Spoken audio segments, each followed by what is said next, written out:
일단 치과에서 충치를 생긴 후에 치료하는 것보다 예방하는 게 가장 효율적일 거 아니에요.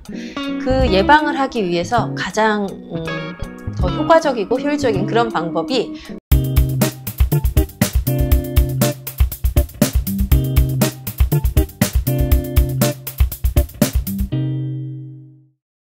원장님 안녕하세요. 안녕하세요. 치과의사 오희정입니다. 네, 오늘 주제는요. 불소도포에 대해서 한번 얘기해 보려고 하는데요. 불소도포가 뭐죠? 불소 들어보셨죠? 네. 네, 어떤 거라고 알고 계세요? 잘 모르겠습니다. 네, 우리가 어릴 때 불소도포 이제 엄마하고 같이 치과 가서 하신 경험들이 있으실 거라고 생각이 되는데요. 일단 치과에서 충치를 생긴 후에 치료하는 것보다 예방하는 게 가장 효율적일 거 아니에요. 그 예방을 하기 위해서 가장 더 효과적이고 효율적인 그런 방법이 불소를 이용하는 건데, 우리가 이제 불소가 치아 우식증, 그러니까 충치라고 하죠. 치아 우식증의 발생에 불소를 사용한 것과 그렇지 않은 군이 비교를 했을 때 불소를 사용한 군이 우식증 발생이 현저하게 낮았다라는 이제 연구 결과들은 너무나 많죠. 그래서 나라에서 상수도, 우리 수돗물에다가 불소를 같이 그런 수돗물의 불소 농도 조정을 하는 그런 사업들은 예전부터 이제 시행이 되어 왔어요. 우리나라는 불소가 상수도에 포함이 되어 있습니다. 알고 계셨나요? 몰랐어요. 네. 그 상수도의 불소를 포함하는 것들이 이제 예전부터 그런 불소와 우식증의 연구를 한 후에 그렇게 하는 게 나라의 국민의 건강에 좋겠다 해서 이제 그렇게 시행하고 있는 나라들이 많은데요. 불소는 그만큼 치아의 충치 예방에 아주 중요한 역할을 합니다. 그런데 우리가 이제 아무리 뭐 상수도 수돗물에 있는 불소가 있고 하더라도 치아에 어느 정도의 그런 불소의 농도를 유지해 주는 데는 불소를 치아에 직접 발라주는 것만큼 또 효과적인 게 없어요.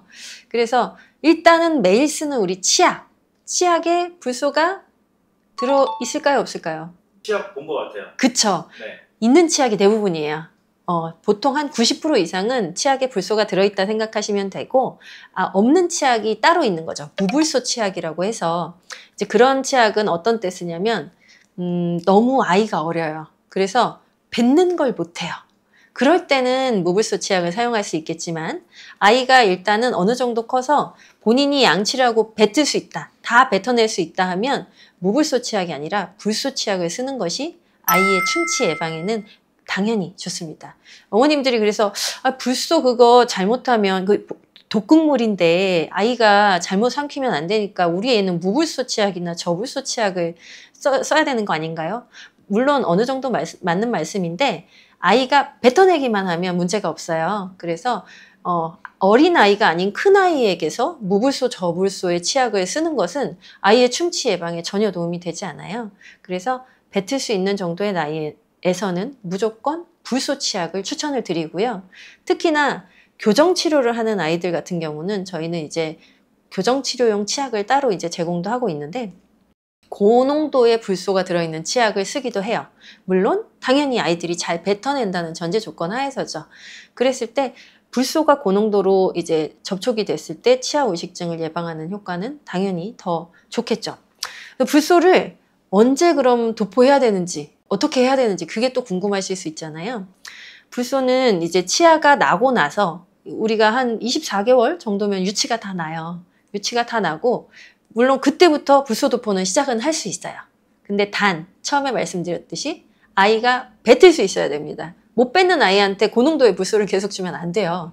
위장관으로 가서 배탈이 날 수도 있고 구토를 할 수도 있고, 그리고 여러 전해질, 그러니까 뭐 칼슘이라든지 칼륨이라든지 이런 것들의 농도의 불균형이 일어나면서 좀 탈이 나는 경우가 있습니다. 그래서 못 뱉는 아이에게 불소 도포를 하면 안 되고요. 이제 24개월 이상이 돼서 유치가 다 났는데 뭔가 잘 뱉어내고 얘가 협조가 잘 된다. 그럼 그때부터는 불소 도포를 하셔도 좋고, 하시는 것이 충치 예방에 당연히 도움이 되세요. 물론 매일 하는 양치, 치실이 가장 중요한 것 아실 거고요. 그렇게 하고 나서 이제 불소 도포를 그러면 유치는 그렇다 치고 영구치 언제부터 하면 좋을지 이것도 궁금하시잖아요. 유치 말고 영구치는 보통 만 6세에 구치가 난다 해서 6세 구치라고 하는데, 영구치 제 1대 구치가 나는 시기가 보통 이제 초등학교 가기 전후 뭐 유치원 그때쯤이에요. 그래서 맨 뒤에 뭐가 아파요. 밤에 잘 때 좀 열이 나요. 엄마 이가 아파 할 때 보면은 보통 이제 영구치가 쭉 올라오고 있거든요. 그 영구치가 올라올 당시는 상당히 미성숙해요.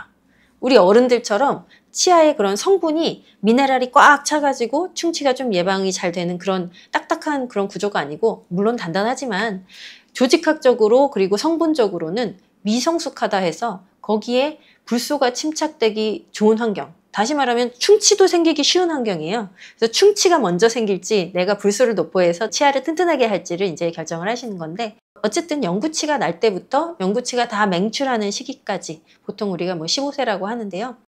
맨 뒤에 치아, 7번 치아, 다시 말씀드리면 이 치아에서 맨 뒤에 있는 7번째에 있는 이 치아가 날 때까지 불소 도포는 주기적으로 해주는 게 당연히 오식증 예방에, 충치 예방에 무조건 좋습니다. 그러면 6살 때, 그때부터 15살 때까지는 불소를 도포하는 게 좋죠. 간격을 그럼 궁금하실 거 아니에요? 그 간격은 양치를 잘하는 친구들 같은 경우에는 뭐 6개월에 한 번 도포를 해도 괜찮아요. 근데 양치가 조금 올 때마다 이거 좀 안 좋은데 맨날 음식물이 껴있고 이런 친구들은 3개월마다 하는 것이 좋습니다. 그래서 그 불소 도포를 3개월마다 할지 6개월마다 할지 이건 다니시는 치과 의사 선생님하고 상의를 하시는 게 좋겠고요. 치료를 하다 보면 양치가 정말 안 되는 친구들이 있고 그리고 또 특히나 치아가 좀 약한 친구들이 있어요. 그런 친구들은 처음에 좀 로딩을 한다고 해서 한 달 간격으로 4번, 6번 정도 이제 도포를 할 수 있어요.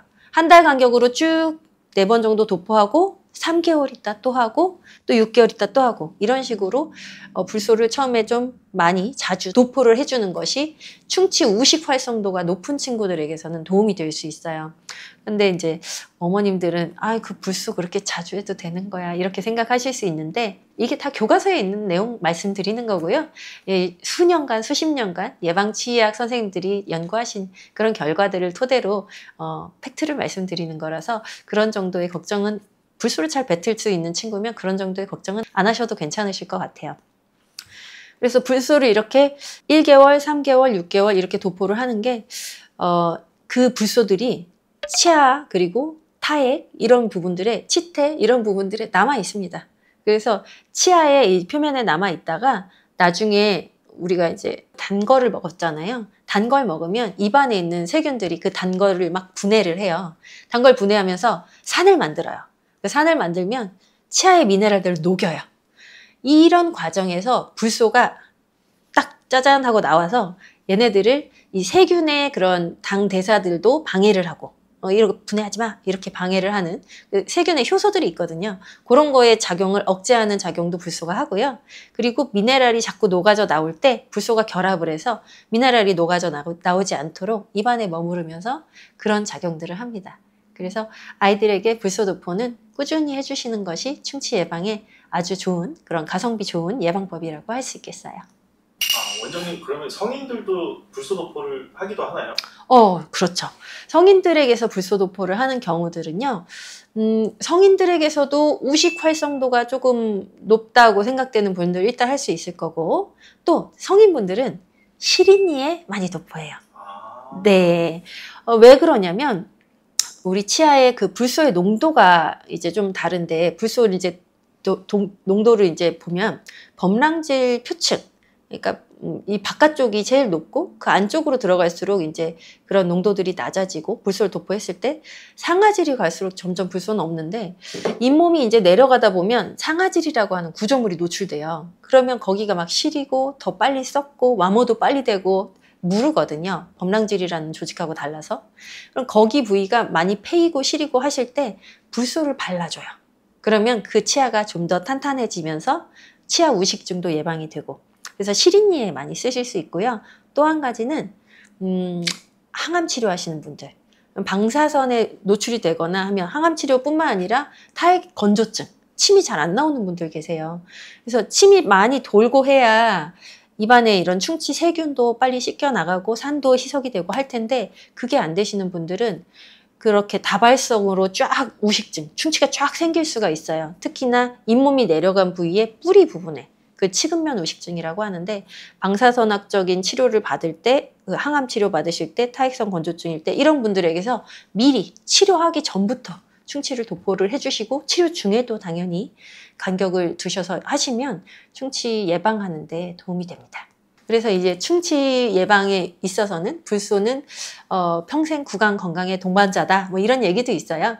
그래서 어른이라고 해서 못할 건 없고 그렇지만 가장 중요한 것들은 미성숙 영구치가 올라오는 아이들에게 특히나 중요하고 영구치가 올라와서 성숙할 때까지 2년이란 시간이 걸려요. 치아가 딱 올라와서 그 조직학적 성분적 구조들이 탄탄해질 때까지 2년이 걸리니까 나중에 이제 7번 치아, 맨 뒤에 치아 중학교 때까지 이제 다 나올 거 아니에요. 그 중학생이 된 2년 후에까지도 도포를 해주시는 게 좋죠. 그래서 이거는 약간 다른 얘기지만 우리나라 실란트가 건강보험이 되는 것도 만 18세까지잖아요. 그래서 15세 정도의 7번 치아가 다 나왔으면 2년 이후까지도 불소를 도포하시는 것이 충치 예방의 예방적인 치료 방법이라고 하겠습니다. 원장님 오늘 말씀도 감사합니다. 감사합니다.